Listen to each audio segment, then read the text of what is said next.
Everyone, welcome to my channel. आज हम chapter 3 देखेंगे जिसका टाइटल है मिनरल एंड पावर रिसोर्सेज। अब सबसे पहला क्वेश्चन आता है कि मिनरल क्या होता है। मिनरल क्या होता है कि अगर हम रॉक में से कोई मिनरल निकाल रहे हैं तो उसमें क्या होगा, उसकी एक डेफिनेट कंपोजिशन होगी, मतलब कि एक फिक्स्ड अमाउंट में उसकी कंपोजिशन होगी। ऐसा नहीं है कि अगर आप यहाँ पे सॉल्ट कहीं पे एक्सट्रैक्ट कर रहे हो और कहीं और सॉल्ट एक्सट्रैक्ट कर रहे हो तो उसकी कंपोजिशन बदल जाएगी। अगर वो मतलब जैसे आप पढ़ते हो HCl, तो ये हाइड्रोक्लोरिक एसिड का आपको फॉर्मूला दिखेगा HCl। तो ये HCl है तो ये सेम ही रहेगा। वाटर है, वाटर H2O है, तो वो H2O मतलब वो डेफिनेट कंपोजिशन है उसकी, वो फिक्स कंपोजिशन है, डिफरेंट नहीं होगी। पानी चाहे सॉल्टी हो, चाहे नॉर्मल हो या फ्रेश वाटर हो, लेकिन जो पानी का मेन कंपोजिशन होता है वो H2O होता है। जहाँ H2O मिलेंगे वहीं पानी मिलेगा। ऐसा नहीं है कि कहीं पे H2O से बना दिया, कहीं पे H3O से बना दिया, तो वो डिफरेंट कंपोजिशन हो जाएगी। तो डेफिनेट कंपोजिशन वाले को हम मिनरल बोलते हैं। जैसे कि जो सॉल्ट है, सॉल्ट का भी एक फिक्स डेफिनेट कंपोजिशन है, तो वो एक सॉल्ट भी हमारा एक मिनरल के उसमें ही आपको पाया जाएगा। तो आज हम देखेंगे कि कितने टाइप्स के मिनरल होते हैं, डिस्ट्रीब्यूशन क्या है मिनरल का, उनका यूजेस क्या है, उनको कैसे कंजर्व करना है। पावर के बारे में पढ़ेंगे। पावर मतलब वही इलेक्ट्रिसिटी, मतलब सोर्स ऑफ इलेक्ट्रिसिटी, और ये सब जो पावर होती हैं, सोलर एनर्जी, विंड एनर्जी। इसमें भी हम दो तरीके की पढ़ेंगे, कन्वेंशनल और नॉन कन्वेंशनल। कन्वेंशनल जो हम बहुत पुराने टाइम से यूज़ करते आ रहे हैं, और नॉन कन्वेंशनल जो अब रिसेंटली अब हम यूज़ कर रहे हैं ताकि हम इन्वायरमेंट को सेव कर सके। तो kind of sustainable sources of energy हैं वो।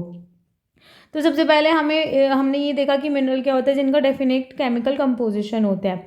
अब मिनरल्स ऐसा नहीं है कि पूरे ऑल ओवर द वर्ल्ड में सेम डिस्ट्रीब्यूट हुए हैं।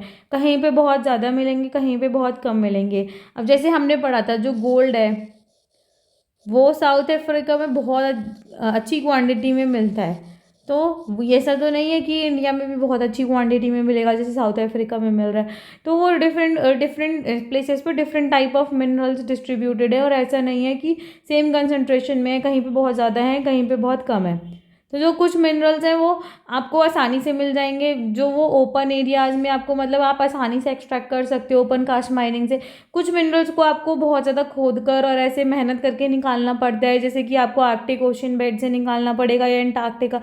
तो मिनरल्स ना डिफरेंट एरिया में डिफरेंट प्रॉपर्टीज़ के साथ मिलते हैं। ऐसा नहीं है कि आपको सरफेस पे ही मिल जाएंगे, आपको बहुत ज़्यादा रेडियो से सैटेलाइट से आपको मैप करना पड़ेगा कौन सा मिनरल कहाँ पे। बहुत सारी मशीन्स यूज़ होती हैं पता करने के लिए कि यहाँ पे कोई मिनरल है या नहीं है। मिनरल्स फॉर्म कैसे होता है, मिनरल्स का जो फॉर्मेशन होता है वो वैसे ही होता है कि जैसे रॉक का फॉर्मेशन होता है। रॉक का फॉर्मेशन कैसे होता है कि रॉक बहुत मतलब कोई सेडिमेंट है। रॉक तो पहली बात हमने 3 तरीके के पढ़े थे, इग्नियस, सेडिमेंट्री और मेटामॉर्फिक। तो जब हमने ये रॉक्स पढ़े थे तो हमने ये पढ़ा था कि जो इग्नियस रॉक होते हैं वो डायरेक्ट जो वॉल्केनो का लावा आके जम जाता है उनसे बनते हैं। तो ये इनके अंदर लेकिन फॉसिल्स नहीं होते। लेकिन धीरे धीरे क्या होता है, जो ये लावा जम जाता है उसके बाद जो रॉक्स बनते हैं उसके बाद वो धीरे धीरे जियोलॉजिकल चेंजेस होते रहते हैं।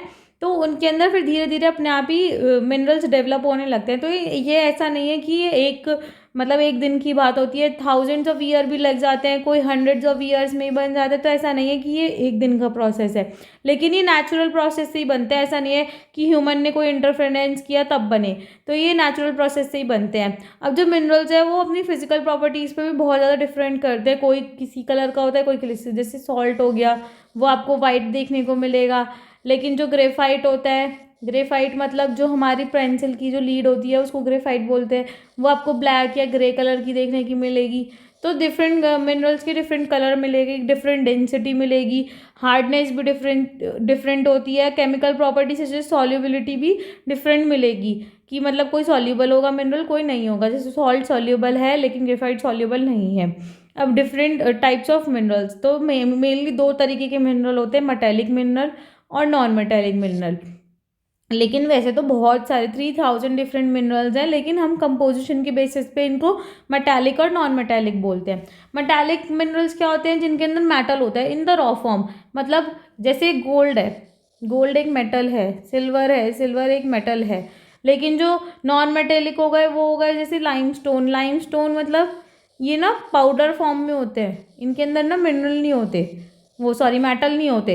लेकिन जो मेटेलिक में होते हैं उसमें ना वो मतलब हार्ड सब्सटेंसेस होते हैं। ये जो होते हैं नॉन मेटेलिक, ये सॉफ्ट होते हैं एज कम्पेयर टू मेटेलिक। तो जो हार्ड सब्सटेंसेज होते हैं तो वो हीट और इलेक्ट्रिसिटी को भी अपने अंदर पास होने देते हैं। जैसे आप अगर सिल्वर को गर्म करोगे तो वो अपने अंदर हीट को एब्जॉर्ब करेगा, वो इलेक्ट्रिसिटी भी पास करा देगा अपने अंदर से। उसके अंदर लस्टर होती है और शाइन होती है। तो जैसे कि आयरन ओर हो गया, बॉक्साइट हो गया, मैंगनीज हो गया, ये सब मेटेलिक मिनरल्स के एग्जाम्पल है। मेटेलिक भी दो तरीके के होते हैं, एक होता है फेरस, एक होता है नॉन फेरस। अभी ये दोनों क्या होता है, फेरस में हो गया हमारा आयरन ओर, जिसके अंदर मतलब आयरन आयरन के मतलब पार्टिकल्स होंगे, उनको फेरस बोलेंगे। क्योंकि अगर उनके अंदर आयरन के पार्टिकल होंगे तो उसके ऊपर रस्ट भी आएगी। आयरन जहाँ जहाँ पे भी आपको आयरन मिलेगा वहाँ आपको रस्ट मिलेगी। रस्ट मतलब जो जंक लग जाता है।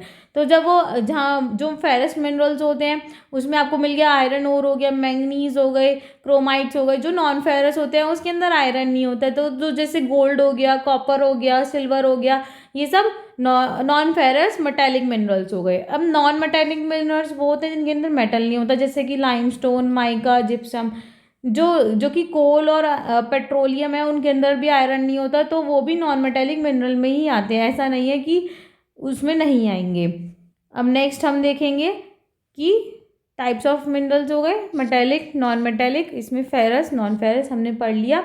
अब मिनरल्स का एक्सट्रैक्शन कैसे होता है, मतलब मिनरल्स को बाहर कैसे निकालते हैं। तो इसमें भी तीन ऑप्शन होते हैं, माइनिंग, ड्रिलिंग और क्वारिंग।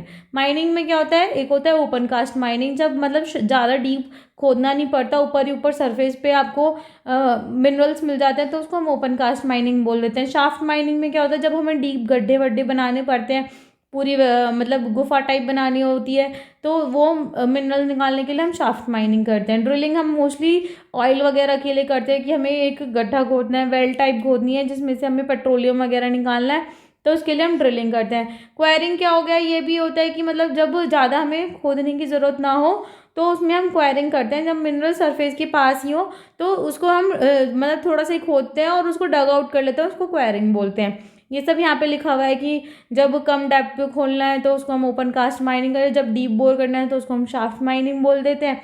जब पेट्रोलियम या नेचुरल गैस निकालनी होती है तो हम उसके लिए ड्रिलिंग करते हैं, और जब हमें थोड़ा सा सरफेस को थोड़ा खोदना होता है तो उसमें हम क्वायरिंग यूज़ करते हैं। अब मिनरल्स का डिस्ट्रीब्यूशन कैसा है, अब हमने पढ़ा था सारे मिनरल्स सेम अमाउंट में हर जगह नहीं पाए जाएंगे। कुछ मिनरल्स मतलब हमने तीन तरीके के रॉक्स पढ़े थे, तो कुछ मिनरल्स इग्नियस में मिलेंगे, कुछ मिनरल्स सेडिमेंट्री में, कुछ मेटामॉर्फिक में। तो जो इग्नियस में मतलब जो मेटेलिक मिनरल्स होते हैं वो मोस्टली इग्नियस में मिलेंगे या फिर मेटामॉर्फिक में। जैसे आयरन ओर है वो नॉर्थ स्वीडन में मिलेगा। कॉपर एंड निकल डिपॉजिट्स है ओंटारियो और कनाडा में। और ये सब मतलब आपके एग्जांपल्स दे रखे हैं यहाँ पे, ऑलरेडी लिखा हुआ है, यहाँ पे आप पढ़ लेना। तो ये सब इग्नियस और मेटामॉर्फिक रॉक्स में मिलेंगे। Sedimentary rocks formations of plains और young fold mountain non metallic mineral contain करते हैं, जैसे कि लाइमस्टोन। तो जो लाइमस्टोन डिपॉजिट है कॉकस रीजन का फ्रांस में, और manganese deposit of Georgian Ukraine, और फॉस्फेट बेड्स ऑफ अल्जीरिया हर उसकी एग्जाम्पल्स है सेडिमेंट्री मिनरल्स में से, जो सेडिमेंट्री रॉक्स में से जो मिनरल्स मिल रहा है। अब मिनरल फ्यूल जो कोल और पेट्रोलियम है वो भी सेडिमेंट्री स्ट्रेटा में भी मिल जाते हैं, मतलब ऐसा नहीं है कि वो इग्नियस में या मेटामॉर्फिक में मिलेंगे, वो सेडिमेंट्री में भी मिल जाते हैं।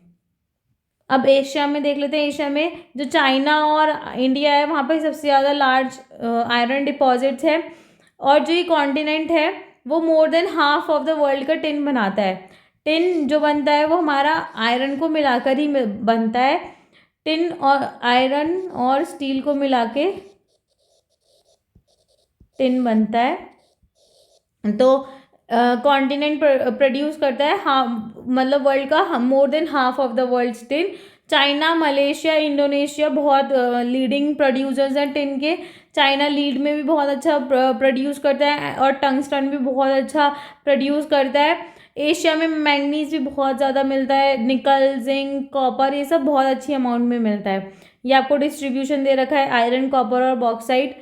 तो यहाँ पे देखो, यहाँ पे आपको आयरन मिल रहा है, ये आयरन है, ये आयरन है। यहाँ इंडिया में देखो आयरन, चाइना में आयरन, कॉपर का ये वाला सिंबल है, ये कॉपर हो गया। यहाँ पे साउथ अफ्रीका में, अमेरिका में कॉपर, और बॉक्साइट ये हो गया, बॉक्साइट इधर वेस्टर्न अफ्रीका में मिल गया, ये रहा बॉक्साइट।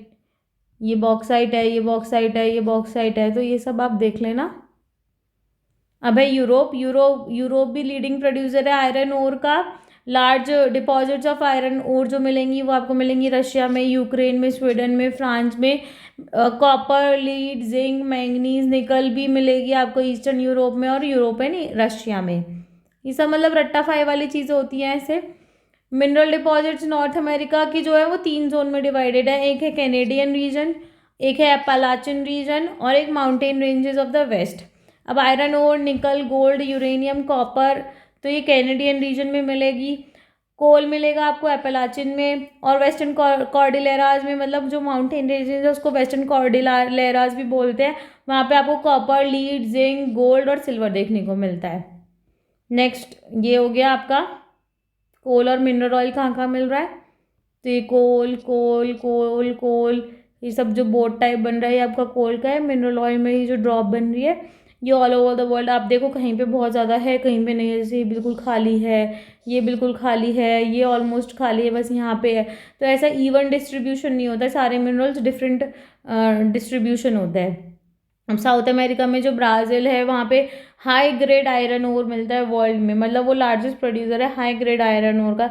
चिली और पेरू जो है वो लीडिंग प्रोड्यूसर्स है कॉपर का। ब्राज़ील, बोलीविया है वो world largest producers of tin है, मतलब लार्जेस्ट ऐसा नहीं है लार्जेस्ट प्रोड्यूसर है उन, मतलब among the world largest producer of tin है। और वहाँ पे large deposit of gold, silver, zinc, chromium, manganese, bauxite, mica, platinum, एस्बेटोस।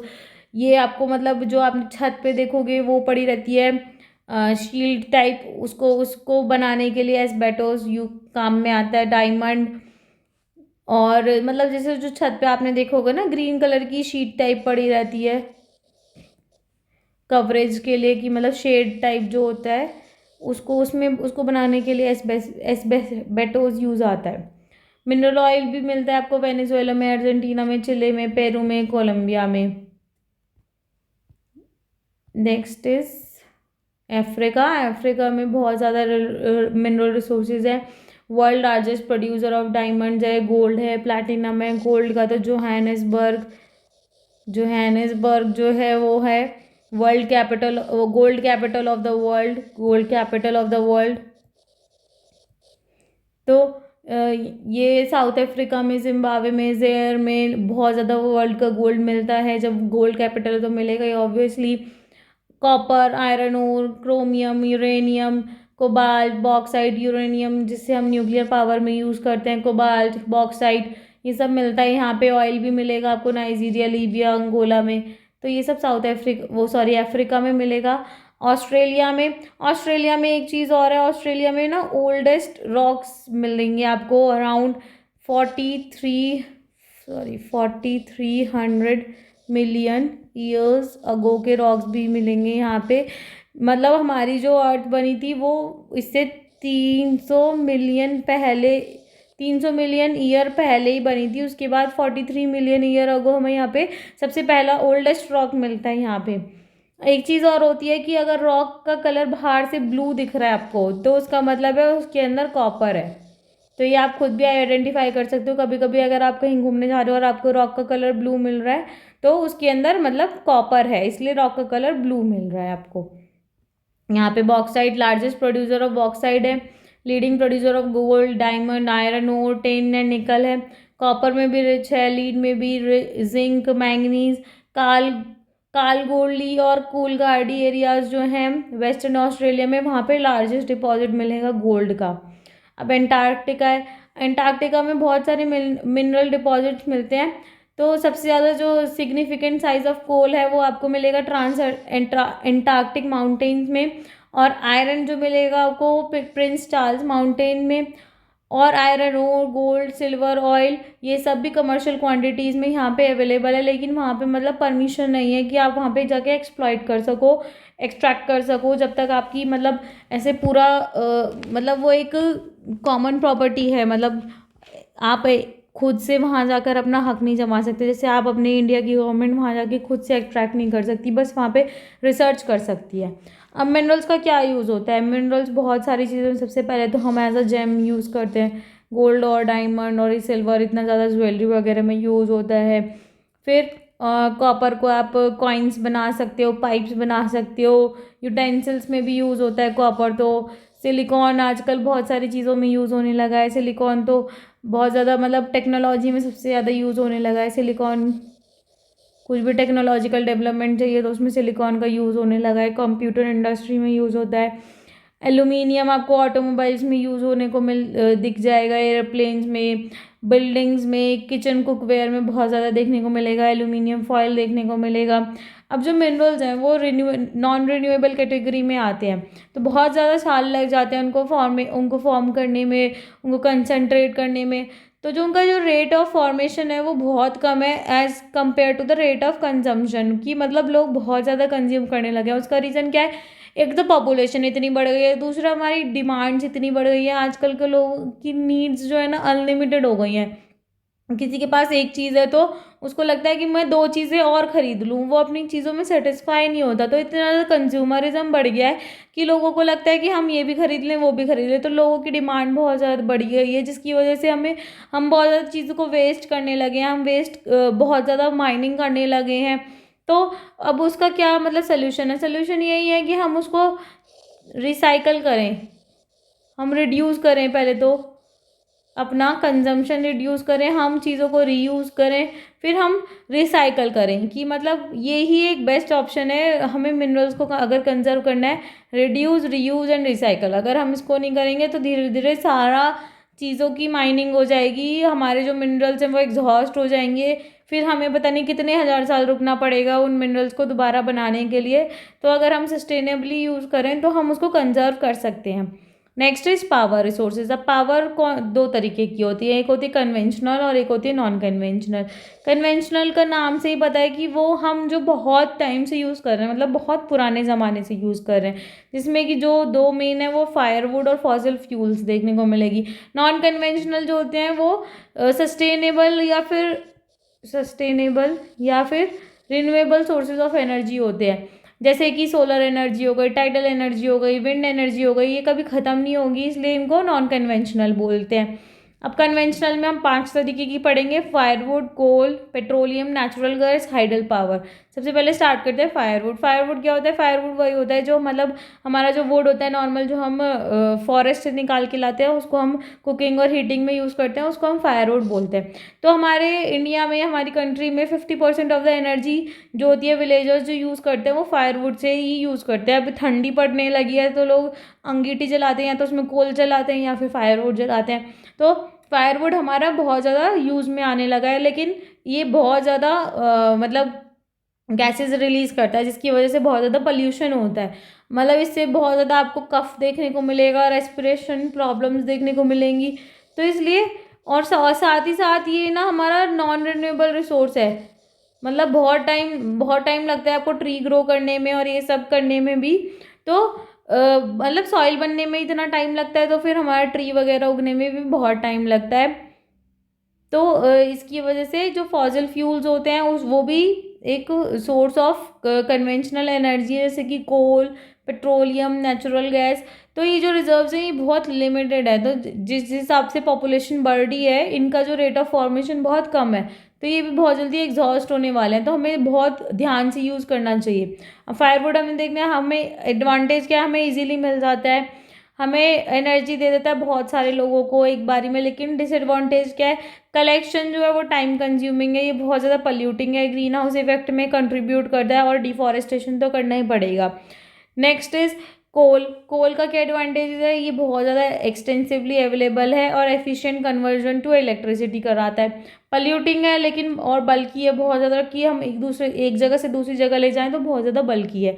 फिर हम पढ़ेंगे ऑयल के बारे में। ऑयल क्या है? मतलब आप इजी टू ट्रांसपोर्ट है, आप इधर से उधर आराम से ले जा सकते हो, और पेट्रोकेमिकल इंडस्ट्री का बेसिस है। लेकिन डिसएडवांटेज क्या है? ऑक्सीजन की डिप्लीशन हो जाती है, क्योंकि ऑयल स्पिलेज और गैस लीकेज हो जाती है, पॉल्यूटेंट्स निकलते हैं एयर में, और एक्सप्लोरेशन जो है नई फ्यूल की वो इजी नहीं है, बहुत पैसा लगता है, बहुत टाइम लगता है। अब नेचुरल गैस का एडवांटेजेस क्या है? वो इजियर टू ट्रांसपोर्ट है, क्लीनर है ऑयल और कोल से, और चीपर देन ऑयल है।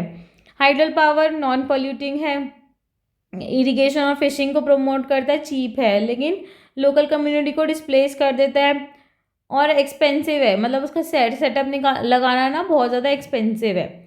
अब नेक्स्ट जो कन्वेंशनल है वो है कोल। अब ये बहुत अबंडेंटली मिलता है, लेकिन मेन चीज़ यही है कि इसको बनने में बहुत ज़्यादा टाइम लगता है। ये भी बहुत मतलब डोमेस्टिक फ्यूल की तरह बहुत ज़्यादा यूज़ करा जाता है, साथ ही साथ आयरन एंड स्टील इंडस्ट्री में यूज़ होता है, इलेक्ट्रिसिटी बनाने में यूज़ होता है, स्टीम इंजन चलाने में यूज़ होता है। जो इलेक्ट्रिसिटी कोल से बनती है उसको हम थर्मल पावर बोलते हैं, थर्मल पावर। तो कोल को यूज़ किया जाता है इलेक्ट्रिसिटी जनरेट करने के लिए। अब जो आज के ज़माने में हम कोल यूज़ कर रहे हैं वो मिलियंस ऑफ ईयर अगो मतलब अगो उसका फॉर्मेशन स्टार्ट हुआ होगा जो हम आज यूज़ कर रहे हैं। इसलिए कोल को हम बरीड सनशाइन भी बोलते हैं, क्योंकि वो अंदर मतलब जो हमारे फॉर्न्स और स्वैम्प्स होते हैं वो लेयर्स ऑफ द अर्थ में बरी हो गए थे, इसलिए इसको बरीड सनशाइन भी बोलते हैं। जो लीडिंग कोल प्रोड्यूसर्स हैं वर्ल्ड के वो हैं China, USA, Germany, Russia, south Africa, France. India में कहाँ प्रोड्यूस होता है? रानीगंज, झरिया, धनबाद, बोकारो, ये सब झारखंड और मतलब वेस्ट बंगाल, उड़ीसा, ये सब एरिया में कोल का प्रोडक्शन अच्छा खासा होता है। अब है पेट्रोलियम। पेट्रोलियम ना दो वर्ड से बना हुआ है, दो लेटिन वर्ड से। पेट्रा जिसका मतलब होता है रॉक, ओलियम जिसका मतलब होता है ऑयल, तो मतलब हो गया रॉक ऑयल। तो ये बनता भी ऐसे ही है, बहुत साल लग जाते हैं पेट्रोलियम बनाने के। ये मतलब लेयर्स ऑफ रॉक के बीच में मिलता है, फिर वहाँ पे ड्रिलिंग करी जाती है, वहाँ पे ऑयल फील्ड्स क्रिएट किए जाती है, फिर उसको बाहर निकाला जाता है। उसके बाद उसको रिफाइनरीज में भेजा जाता है जहाँ पे उसको प्रोसेस किया जाता है, और वहाँ पे बहुत सारे क्रूड ऑयल मतलब ये जो एक्सट्रैक्ट करते हैं वो ना क्रूड ऑयल के फॉर्म में होता है। क्रूड मतलब कच्चा तेल, कच्चे तेल की उसमें वे में हमें एक्सट्रैक्ट करते हैं। उसके बाद जब हम उसको प्रोसेस करते हैं उसमें से हम diesel, petrol, kerosene, wax, plastics और ल्यूब्रिकेंट्स की फॉर्म में उसको हम डिफरेंट डिफरेंट डेरिवेटिव्स बनाते हैं। पेट्रोलियम और उसके डेरिवेटिव्स को हम ब्लैक गोल्ड बोलते हैं, क्योंकि ये बहुत एक्सपेंसिव होता जा रहा है। अब उसकी एक तो डिमांड बहुत ज़्यादा है, क्योंकि हमारे ऑल ओवर द वर्ल्ड सबके पास कार्स और टू व्हीलर्स और ये सब बहुत ज़्यादा है, तो पेट्रोल की डिमांड तो ऑलरेडी बहुत ज़्यादा बढ़ गई है, उसके प्राइसेस भी बढ़ते जा रहे हैं, तो उसको ब्लैक गोल्ड बोला जाता है। जो चीफ पेट्रोलियम प्रोड्यूसिंग कंट्रीज़ हैं वो है Iran, Iraq, Saudi Arabia, Qatar. ये सब इतना ज़्यादा पेट्रोल प्रोड्यूस करती हैं कि इतनी ज़्यादा डेवलप हो गई हैं अब कंट्रीज़, बहुत ज़्यादा। मतलब यहाँ पे सारी जो इकोनॉमी चल रही है वो ऑयल के बेसिस पे चल रही है, इतना ज़्यादा ये लोग अर्न कर पा रहे हैं। अदर मेजर प्रोड्यूसर्स में आपको यूएसए मिल जाएगा, रशिया, वेनेजुला, अल्जीरिया। इंडिया में जो आपको मिलेगा वो का दिग्बॉय इन असम, बॉम्बे हाई इन मुंबई, और कृष्णा गोदावरी डेल्टास पे भी आपको थोड़ा बहुत पेट्रोलियम मिल जाता है। फिर है नेचुरल गैस। अब नेचुरल गैस जो है वो भी पेट्रोलियम डिपॉजिट के पास मिलती है, और जब मतलब क्रूड ऑयल सरफेस पे आने वाला होता है तब रिलीज होती है, तो ये डोमेस्टिक यूज़ में भी काम आ जाती है और इंडस्ट्रियल फ्यूल, ऐसा इंडस्ट्रियल फ्यूल भी काम आ जाती है। रशिया, नॉर्वे, यूके और नीदरलैंड इसकी मेजर प्रोड्यूसर्स हैं। इंडिया में आपको मिल जाएगी जैसलमेर के पास, कृष्णा गोदावरी डेल्टा के पास, त्रिपुरा के पास, मुंबई के ऑफ शोर पर मिल जाएगी। यहाँ पे नेचुरल गैस का रिसोर्सेज मिल जाएंगे आपको। बहुत कम कंट्रीज़ हैं वर्ल्ड में जिनके पास अपना खुद का रिजर्व है, गैस रिजर्व। जो इसकी यहाँ जो मतलब इसमें से पॉल्यूटेंट्स निकलते हैं वो मतलब नॉर्मली बहुत ज़्यादा होते हैं, तो जिसकी वजह से हमें कंसर्न करना चाहिए कि हमें non conventional sources of energy पे शिफ्ट करना चाहिए, क्योंकि ये बहुत ज़्यादा पोल्यूशन क्रिएट करते हैं। जब पोल्यूशन क्रिएट करेंगे तो ये बहुत ज़्यादा हार्म करेंगे हमारे एनवायरनमेंट में, जिसकी वजह से आपको वन ऑफ द रीज़न है क्लाइमेट चेंज। वो इसलिए है क्योंकि हम लोग इतना ज़्यादा पोल्यूशन वगैरह कर रहे हैं, तो जिसकी वजह से इतना ज़्यादा क्लाइमेट में चेंज आ रहा है। तो नेचुरल गैस भी उसका एक बहुत बड़ा रीज़न है, पर क्या करें, मतलब आजकल चाहिए ही होती है नेचुरल गैस सबको। तो लेकिन एक होती है कंप्रेस्ड नेचुरल गैस, सीएनजी जिसको बोलते हैं, तो आजकल वो लेस पोल्यूटिंग होती है then coal and oil. Oil and coal से ज़्यादा कम पॉल्यूटिंग होती है, लेकिन पॉल्यूटिंग होती है क्योंकि ये कन्वेंशनल सोर्सेज ऑफ एनर्जी है। नॉन कन्वेंशनल जो होते हैं वो नॉन पॉल्यूटिंग होते हैं, लेकिन इनमें भी पॉल्यूशन होता है। नेक्स्ट है हाइडल पावर। अब क्या होता है, रेन वाटर और रिवर वाटर को हम डैम में स्टोर करते हैं और उसको क्या करते हैं, बहुत हाइट पे स्टोर करते हैं और उसको नीचे फॉल कराते हैं। जब वो फॉल करता है तो पाइप के थ्रू वो अंदर जाता है डैम के अंदर और वहाँ के जो टरबाइन है उसको घुमाता है। ये देखो यहाँ पे बन रहा है, ये इतनी हाइट पे है, ये अंदर यहाँ फ्लो कर रहा है, ये यहाँ पे टरबाइन।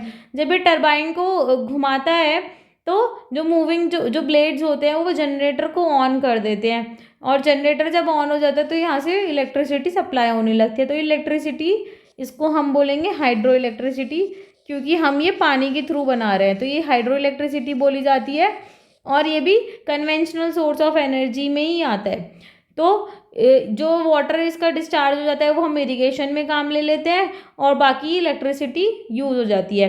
अब 1/4 जो है वर्ल्ड की इलेक्ट्रिसिटी वो हाइडल पावर से ही बन रही है। लीडिंग प्रोड्यूसर जो है हाइडल पावर के वो है पैराग्वे, नॉर्वे, ब्राज़ील, चाइना। और इंडिया में जो मिलेगा आपको भाखरा नागल पे मिल जाएगा hydro power station, Gandhi Sagar dam पे मिल जाएगा, नागर अर्जुन सागर पे मिल जाएगा, दामोदर वैली पे मिल जाएगा। जो नॉर्वे है, नॉर्वे कंट्री है यूरोप में ये फर्स्ट कंट्री है in the world to develop hydro electricity. तो ये याद रखिए, नॉर्वे जो है वो फर्स्ट कंट्री है in the world to develop hydro electricity. Next है नॉन कन्वेंशनल। पहले हमने कन्वेंशनल देख लिए जो हम बहुत टाइम से यूज आते हैं, नॉन कन्वेंशनल देखेंगे। नॉन कन्वेंशनल मोस्टली वही है कि रिन्यूएबल रिसोर्सेज जो कभी ख़त्म नहीं होंगे। सबसे पहला हो गया सोलर एनर्जी। अब सन की हीट और लाइट तो कभी ख़त्म ही नहीं होगी, हमें हर रोज़ देखने को मिलेगी, तो हम उसको ट्रैप कर लेते हैं सोलर सेल्स में, उसको ट्रैप करके रख लेते हैं और इलेक्ट्रिसिटी प्रोड्यूस करते हैं। आजकल आपको सबकी मतलब मोस्ट ऑफ द प्लेसेस में आपको सबकी छतों पे टेरेस पे आपको सोलर पैनल दिखने को मिलेंगे। उसमें क्या होता है, वो पैनल एनर्जी को कन्वर्ट कर लेते हैं और लोग फिर उस इलेक्ट्रिसिटी को बनाते हैं और घर में यूज़ करते हैं और एक्स्ट्रा होती है तो पावर स्टेशन में भिजवा देते हैं। तो सोलर पैनल्स को हम यूज़ कर लेते हैं। हम सोलर कुकर भी आने लगे हैं, सोलर ड्रायर्स भी आने लगे, हीटर्स भी आने लगे हैं। इनफैक्ट जो ट्रैफिक सिग्नल्स हो गए हैं वो भी सोलर सेल से चलते हैं। तो अगर सोलर सन निकलेगा बहुत अच्छे से तो वो सब चार्ज हो जाते हैं। बस वैसे सन ट्रॉपिकल एरियाज में तो रोज़ ही निकलता है, कभी कभी होता है कि लाइक 30 डेज अराउंड होगा इन अ ईयर की सन नहीं निकल रहा ट्रॉपिकल एरियाज में, तो वरना मोस्टली डेली ही सन निकलता है। मोस्टली जब होता है, जब विंटर्स होती हैं बहुत ज़्यादा फॉगी होता है कि जब सन नहीं निकल रहा है तो थोड़ी बहुत देर के लिए, लेकिन मोस्टली हमेशा निकलेगा। तो इसलिए सोलर एनर्जी पे तो बहुत ज़्यादा फोकस हो रहा है। इंडिया में तो इंटरनेशनल सोलर अलायंस भी बनाया है, इंटरनेशनल सोलर अलायंस बनाया है इंडियन गवर्नमेंट ने। तो इस सारी मतलब कंट्रीज़ के लिए कि वो साथ में आए, one sun one world one sun one grid का कॉन्सेप्ट भी आया है। तो ये सब इसलिए आया कि हम सोलर एनर्जी को टैप करें, अच्छे से यूज़ करें उसको और मतलब पॉल्यूशन बचाएं। तो ये सब non conventional sources of energy का, विंड एनर्जी नॉन पॉल्यूटिंग होती है, लो कॉस्ट है, सेफ और क्लीन है। नॉइज़ पॉल्यूशन होता है लेकिन विंड मिल्स कॉस्टली हैं, हार्मफुल हैं बर्ड्स के लिए। टाइडल एनर्जी नॉन पॉल्यूटिंग है, इनएग्जॉस्टेबल है कि ख़त्म ही नहीं होगी। और जो ये डिसएडवांटेज वाइल्ड लाइफ को डिस्ट्रॉय करती हैं, डिफ़िकल्ट है हार्नेस करने में। बायोगैस लो कॉस्ट है, इजी टू ऑपरेट है, make use of bio waste, लेकिन ग्रीन हाउस इफेक्ट कॉज करता है। जियोथर्मल में इको फ्रेंडली होती हैं लेकिन बहुत दूर अवेलेबल होती है, हमें सिटी को ट्रांसपोर्ट करना पड़ता है तो कॉस्टली हो जाता है। Nuclear energy large amount of energy emit करती है लेकिन रेडियो एक्टिव वेस्ट भी प्रोड्यूस करती है, एक्सपेंसिव होती है, ये भी इनएग्जॉस्टिबल है। नॉन पॉल्यूटिंग है सोलर वाली लेकिन एक्सपेंसिव है और डिफ्यूज रिसोर्सेज हैं, सो तो मतलब रिसोर्सेज बहुत ज़्यादा इधर उधर हैं तो वेस्ट हो जाते हैं। नेक्स्ट है विंड एनर्जी। विंड एनर्जी भी इनएग्जॉस्टेबल है। विंड मिल्स यूज़ की जाती हैं ताकि जो मतलब विंड जब हवा चल रही है तो विंड मिल्स घूमने लगती हैं और जब वो घूमने लगती हैं तो जनरेटर से वो कनेक्टेड होती हैं और वो इलेक्ट्रिसिटी प्रोड्यूस करती हैं। तो जब ये जो विंड मिल्स होती हैं ये मोस्टली आपको कोस्टल एरियाज़ में मिलेंगी क्योंकि वहाँ अच्छी खासी हवा चलती है, या फिर माउंटेन पासेस पे देखने मिलेंगी जहाँ पे बहुत ज़्यादा स्ट्रॉन्ग विंड्स मिलेंगी। तो विंड मिल्स मोस्टली आपको वहीं मिलेंगी क्योंकि जहाँ पे स्ट्रॉन्ग विंड होगी तभी तो विंड मिल्स वर्क करेंगी। तो विंड फार्म्स मिलेंगे आपको नीदरलैंड में, जर्मनी में, डेनमार्क में, यूके में, यूएसए में और स्पेन में। ये बहुत अच्छे अमाउंट में विंड एनर्जी प्रोडक्शन करते हैं। नेक्स्ट है न्यूक्लियर पावर। न्यूक्लियर पावर जो ऑब्टेन करती है वो हम एटम की न्यूक्लियाई से करते हैं, जो कि नेचुरली अकरिंग एलिमेंट्स होते हैं, जैसे कि यूरेनियम हो गया, थोरियम हो गया। ये जो एलिमेंट्स एटम्स होते हैं ना, ये फ्यूजन अंडरगो करते हैं और पावर एमिट करते हैं। अब दो कॉन्सेप्ट होते हैं, एक होता है फ्यूजन और एक होता है फिजन। फ्यूजन में क्या होता है, दो एटम आपस में कंबाइन हो जाते हैं, एक बड़ा एटम बनाते हैं। फ्यूजन में क्या होता है, एक बड़ा एटम होता है, वो अब टूटता है तो दोनों में एनर्जी बहुत ज़्यादा निकलती है, लेकिन फ्यूजन में ज़्यादा एनर्जी निकलती है as compared to fusion. Fusion कराने में बहुत ज़्यादा एनर्जी लगती है। तो ये क्या होता है, यहाँ पे आपको हीट मिली है फिजन कराने से। यहाँ पे ये आपका न्यूक्लियर रिएक्टर है, यहाँ से हॉट वाटर जा रहा है, हॉट वाटर जा रहा है तो यहाँ पे स्टीम जानी है, स्टीम से टरबाइन घूम रही है, टरबाइन से जनरेटर चल रहा है, जिसकी वजह से इलेक्ट्रिसिटी प्रोड्यूस हो रही है। तो इंडिया में राजस्थान और झारखंड में बहुत अच्छा अमाउंट में यूरेनियम मिलेगा। थोरियम आपको मिल जाएगा मोनोजाइट सैंड्स में केरला के। यहाँ पे कालपक्कम तमिलनाडु में न्यूक्लियर पावर स्टेशन मिलेगा, तारापुर में मिलेगा न्यूक्लियर पावर स्टेशन महाराष्ट्र में, नरोड़ा यूपी में है वहाँ पे मिलेगा, कायगा कर्नाटका में है वहाँ मिलेगा, कोटा में मिलेगा राजस्थान में। तो यहाँ पे हम न्यूक्लियर पावर स्टेशन बना के रखे हुए हैं। नेक्स्ट है जियोथर्मल एनर्जी। जियोथर्मल एनर्जी कौन सी होती है, जो हमारे मतलब अर्थ की सरफेस के अंदर से निकलती है एनर्जी, उसको हम जियोथर्मल एनर्जी बोलते हैं, ग्राउंड से निकलती है। तो जो अब जब आपको पता ही है अर्थ का टेम्परेचर जब हम नीचे जाते हैं तो वो बहुत गर्म है, तो जब ये जो हीट है वो सरफेस पे आने लगती है तो ये अपने आप को हॉट स्प्रिंग की तरह फॉर्म कर लेती हैं। तो जहाँ से ये एनर्जी निकलती है वहाँ पे इतनी ज़्यादा हीट प्रोड्यूस होती है कि आप वहाँ पे पावर बना सकते हो। तो जब हॉट स्प्रिंग्स होती हैं वहाँ पे आप कुकिंग को भी यूज़ कर सकते हो, इतना गर्म पानी रहता है वहाँ पे आप हीटिंग के लिए भी यूज़ कर सकते हो, वहाँ पे आप नहा भी सकते हो। तो जो यूएसए है वो वर्ल्ड का लार्जेस्ट जियोथर्मल पावर प्लांट है उसके पास। उसके बाद न्यूजीलैंड के पास है, उसके बाद आइसलैंड के पास है, उसके बाद फिलीपींस के पास है, उसके बाद सेंट्रल अमेरिका के पास है। इंडिया के अंदर भी है, एक तो मणिकरण में है हिमाचल प्रदेश में और दूसरा है पूगा वैली में जो कि लद्दाख में है। तो जियोथर्मल एनर्जी मतलब ऐसा है कि अर्थ के अंदर से ये एनर्जी निकल रही है, तो आपको ऐसे कोई मेहनत नहीं करनी पड़ती। ये देखो ये नेचुरल क्रैक है तो यहाँ से स्टीम आने लगे। अब यहाँ पे आप किसी भी चीज़ के लिए यूज़ कर सकते हो, कुकिंग के लिए, बेदिंग के लिए, हीटिंग के लिए। अब यहाँ से ना वेल और वाटर यहाँ पे लगाया जाता है ताकि ये जो टरबाइन में टरबाइन चले, जनरेटर चले, फिर हम उसको एज अ इलेक्ट्रिसिटी स्टोर कर लें। फिर है टाइडल एनर्जी। टाइडल एनर्जी कौन सी होती है, जो हम टाइड से यूज़ करते हैं। अब यहाँ ये टाइडल एनर्जी जो है हार्नेस की जाती है जब हम डैम्स बना लेते हैं, वो तभी हार्नेस कर सकती है। तो जो हाई टाइड होती है, तो जो जब एनर्जी होती है वो टरबाइन को टर्न ऑन कर देती है, और जब लो टाइड होती है तो उसकी एनर्जी जो है, देखो ये रहा यहाँ पे हाई टाइड, यहाँ से एनर्जी आई, ये टरबाइंस घूमे, और ये इधर से लो टाइड। तो जब दोनों तरफ से हाई टाइड होएगी तो ये टरबाइन घूमेंगे और जनरेटर से इलेक्ट्रिसिटी प्रोड्यूस होएगी। तो यहाँ पे रशिया में, फ्रांस में, गल्फ ऑफ कच्छ इंडिया में, यहाँ पे ह्यूज टाइडल मिल फार्म्स हैं। फर्स्ट टाइडल स्टेशन जो बना था, first tidal station in the world, तो वो बना था फ्रांस में। फ्रांस में फर्स्ट टाइडल स्टेशन बना था। नेक्स्ट है बायोगैस। अब क्या होता है कि हमारे घर में ऑर्गेनिक वेस्ट बचता है, या फिर organic waste such as dead plants होते हैं हमारे घर में, कौन सा हो गया, जैसे फ्रूट्स के पील हो गए या फिर वेजिटेबल के पील हो गए, ये सब डेड प्लांट्स होते हैं। एनिमल का मटेरियल होता है, एनिमल का डंग होता है, किचन का वेस्ट वही, तो उनको हम गैसेस फ्यूल में कन्वर्ट कर देते हैं जिसको हम बायोगैस बोलते हैं। अब ये कैसे होता है, ये जो सारा मटेरियल है इसको हम रख देते हैं एक जगह पे, उसको डिकम्पोज कराते हैं, बैक्टीरिया जो होते हैं उसको डिकम्पोज करते हैं। डिकम्पोज मतलब उसको खाते हैं, अंदर ही अंदर उसको खाने लगते हैं। तो बायोगैस का जो डाइजेस्टर होता है वहाँ से एक बायोगैस रिलीज होती है, और ये जो गैस होती है वो मिक्सचर ऑफ मीथेन होती है। मीथेन मतलब CH4 और कार्बन डाइऑक्साइड, इन दोनों का मिक्सचर होती है। तो ये एक्सेलेंट फ्यूल है कुकिंग के लिए, और ये बहुत ज़्यादा ऑर्गेनिक मैन्योर भी प्रोड्यूस करता है। मतलब जैसे यहाँ पे आपको ये स्लरी है, ये सॉइल है, यहाँ पे गैस टैंक है, तो यहाँ पे से तो गैस निकल के बाहर चली गई, जो रिमेनिंग हो गया उसको हम स्लरी बोलेंगे ऑर्गेनिक मैन्योर। ये ऑर्गेनिक मैन्योर बच गया।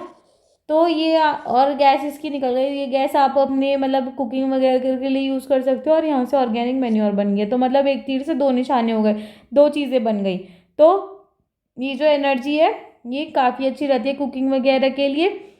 बस ये रहता है कि मतलब आज के टाइम पे ऐसे एनर्जी बनाना है कॉस्ट इफ़ेक्टिव नहीं है, बहुत टाइम और बहुत कॉस्ट लगती है ये वाली बायोगैस बनाने में।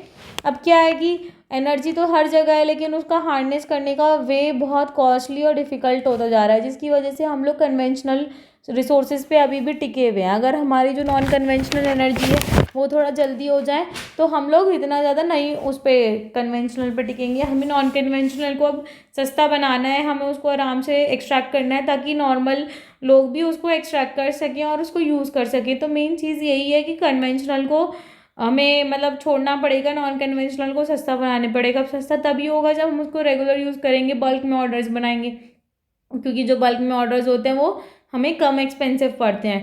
तो हमें बल्क में बनाना पड़ेगा, अवेयरनेस फैलानी पड़ेगी, एनर्जी सेव करेंगे तभी तो ऐसे भी बोला जाता है energy saved is energy generated, मतलब जितना आप सेव करोगे एक तरीके से उतना आपने जनरेट कर दिया। अगर आपने 1 मिनट बल्ब जलाया और उसको फिर बंद कर दिया और अगर वही बल्ब आप 1 मिनट क्या 1 घंटे जला दें बिना बात के, तो एक तरीके से आपने 1 घंटे की इलेक्ट्रिसिटी वेस्ट कर दी। अगर आपने 1 मिनट में बंद कर दिया तो 59 मिनट्स तो ऐसे है ना कि आपने एनर्जी बचा ली, तो वो आपने एक तरीके से नई एनर्जी बना दी, क्योंकि आपने वो यूज़ ही नहीं करी तो वो आपके ऊपर पास बची रही, तो एक तरीके से वो आपकी नई एनर्जी हो गई। अब आज के टेक द करेक्ट आंसर देखते हैं। Which one of the following is not a characteristic of minerals? They are created by natural process, they have definite chemical composition, they are inexhaustible, their distribution is uneven. Which one of the following is a leading producer of copper in the world? Bolivia, Chile, Ghana, Zimbabwe. Which one of the following practice will not conserve LPG in your kitchen? Soaking the dal for some time before cooking it, cooking food in a pressure cooker, keeping the vegetables chopped before lighting the gas for cooking, cooking food in an open pan kept on a low flame. ये कल के answers हैं। Which one of the following is not a factor of soil formation? Soil texture. Which one of the following methods is most appropriate to check soil erosion on steep slope terrace cultivation? Which one of the following is not in favor of the conservation of the nature? Dispose polybags after shopping, उसको आप dispose कर दोगे तो वो तो बहुत ज़्यादा harmful है, मतलब काऊ और ये सब एनिमल्स उसको खा जाते हैं पॉली बैग्स को, तो वो बहुत ज़्यादा एनिमल्स के लिए और हमारे इन्वायरमेंट के लिए भी हार्मफुल रहता है। Land use, productive use of land. Humus क्या होता है? Organic matter deposited on the top soil. Biosphere, narrow zone of contact between the lithosphere, hydrosphere and atmosphere. और rock dams prevent soil erosion. आज के answer comment box में बताइएगा। अगर आपको मेरी वीडियो पसंद आती है तो लाइक शेयर एंड सब्सक्राइब करें, अगर नहीं पसंद आती है तो डिसलाइक करके मुझे रीज़न बताएं कि आपको क्या अच्छा नहीं लग रहा है। Thank you for watching my video.